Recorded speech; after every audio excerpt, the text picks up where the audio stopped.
Dianne Feinstein is being challenged in her California Senate run. She's 84 years old. She's been in the Senate for 25 years. She's been in politics for nearly half a century. And she has not changed with the times at all. And she is, of course, among her issues, not nearly aggressive enough in challenging Donald Trump. Because part of the establishment thinking is, well, the most important thing in the world is to be civil. So let's be civil to one another. She had said a little while back that, hey, you know what? Maybe Donald Trump can learn and become a good president after all. Now, she didn't say that before he took office or right after he took office. She just said it just a little while ago. I mean, he has been an absolute train wreck. And nonetheless, she thinks, well, do declare, maybe you can turn it around. I have a theory as to why she said that.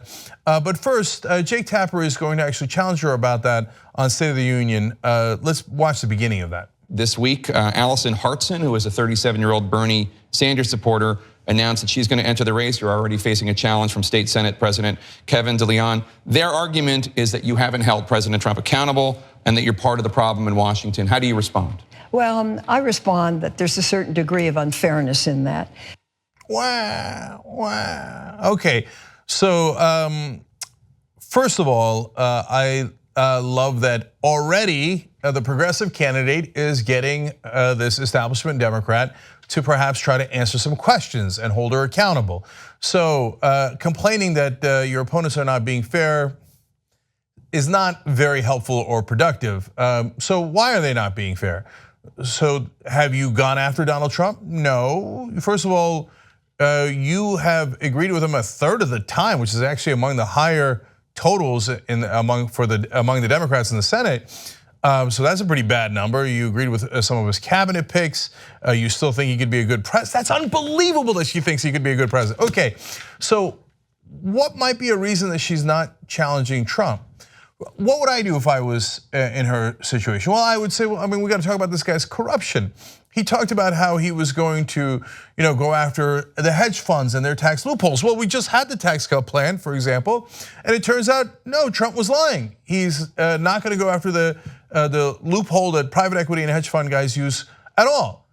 Oh, right. One of those guys is Dianne Feinstein's husband, but many of them are Dianne Feinstein donors. So you don't talk about Donald Trump's corruption if you're worried that talking about his donors will lead to talking about your donors. That's what's going on here. So, but that's okay. Look, Tapper let her continue, and she's going to get to explain to you guys what the principal problem with Donald Trump is, because apparently progressives are being unfair. So she is going to stand up for herself and say, Trump is really bad. Why is he really bad? Let's find out. What I said was in a Commonwealth speech, and parts of it were excised from the speech. But what I said, I hope in these months he can learn and end up being a good president. I don't think, and that was catastrophic for some people in my state. Everybody sees what the flaws in this president are. There's no question about it. And that's why this trip right now going on, I think, is worthy so much attention. Can he actually stay on script? I watched his remarks in Japan with respect to the military that were receiving him, and I thought he did a good job. He stayed on script. The biggest problem Donald Trump has is that he doesn't stay on script. That's his biggest problem. That's unbelievable. I could list you dozens of problems that Donald Trump has. I mean, the absolute destruction of the Environmental Protection Agency, the destruction of the Department of Education, and then taking that money and giving it to extra spending in defense contractors. To be fair, her husband got a huge defense contract after Dianne Feinstein voted for the Iraq War. There's a reason why Dianne Feinstein doesn't want to bring up things that are problems for Donald Trump. How about the tax cuts? My God, 80% of the tax cuts that Trump proposed is going to go to the top 1%. Oh, right, that's where Dianne Feinstein is, in the top 1%. That's where almost all of her donors are, in the top 1%. Do you know that Dianne Feinstein voted for the Bush tax cuts? There's some chance she'll vote for the Trump tax cuts. I'm not kidding. The only reason she wouldn't do it is because you were putting pressure on her, and we're putting pressure on her.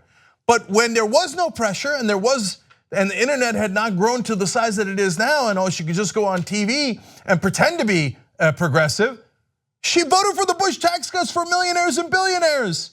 And guess what? Her own family got a giant tax cut. So given her own choices, we know which direction she'd go. That's why Alison Hartson and the Just Democrats putting a spotlight on Dianne Feinstein is so important. If you let her be, she'll vote for more war, as she has definitively done. It is not a question. She will vote for more warrantless wiretapping. Why is she not upset about the drone strikes where Trump is now killing 4 times as many civilians as the Obama administration did? Because she generally likes drone strikes.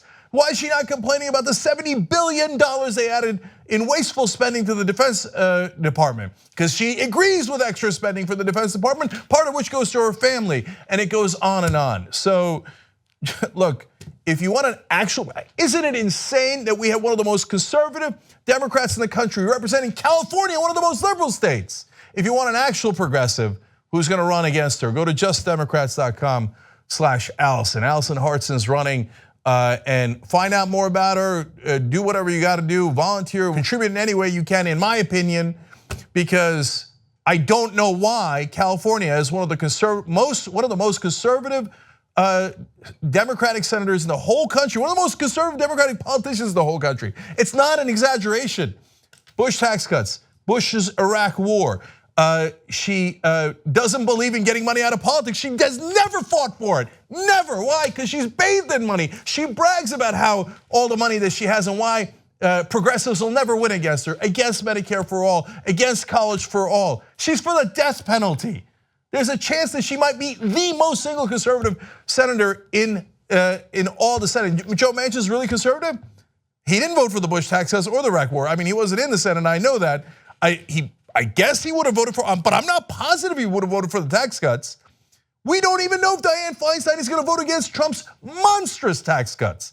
Every time there was tax cuts for her class, the elite, the top 1%, she has voted yes. She's gotta go. She's gotta go. California, you must have a progressive senator. Look into Alison Hartson. If you support her, great. If you don't, find another candidate. It can't be Dianne Feinstein. It is way, way past time for change. JustDemocrats.com/Alison, because that's exactly what the Just Democrats stand for. Strong progressives who are gonna bring you real change. Help us build independent media together. Come join us, tytnetwork.com/join.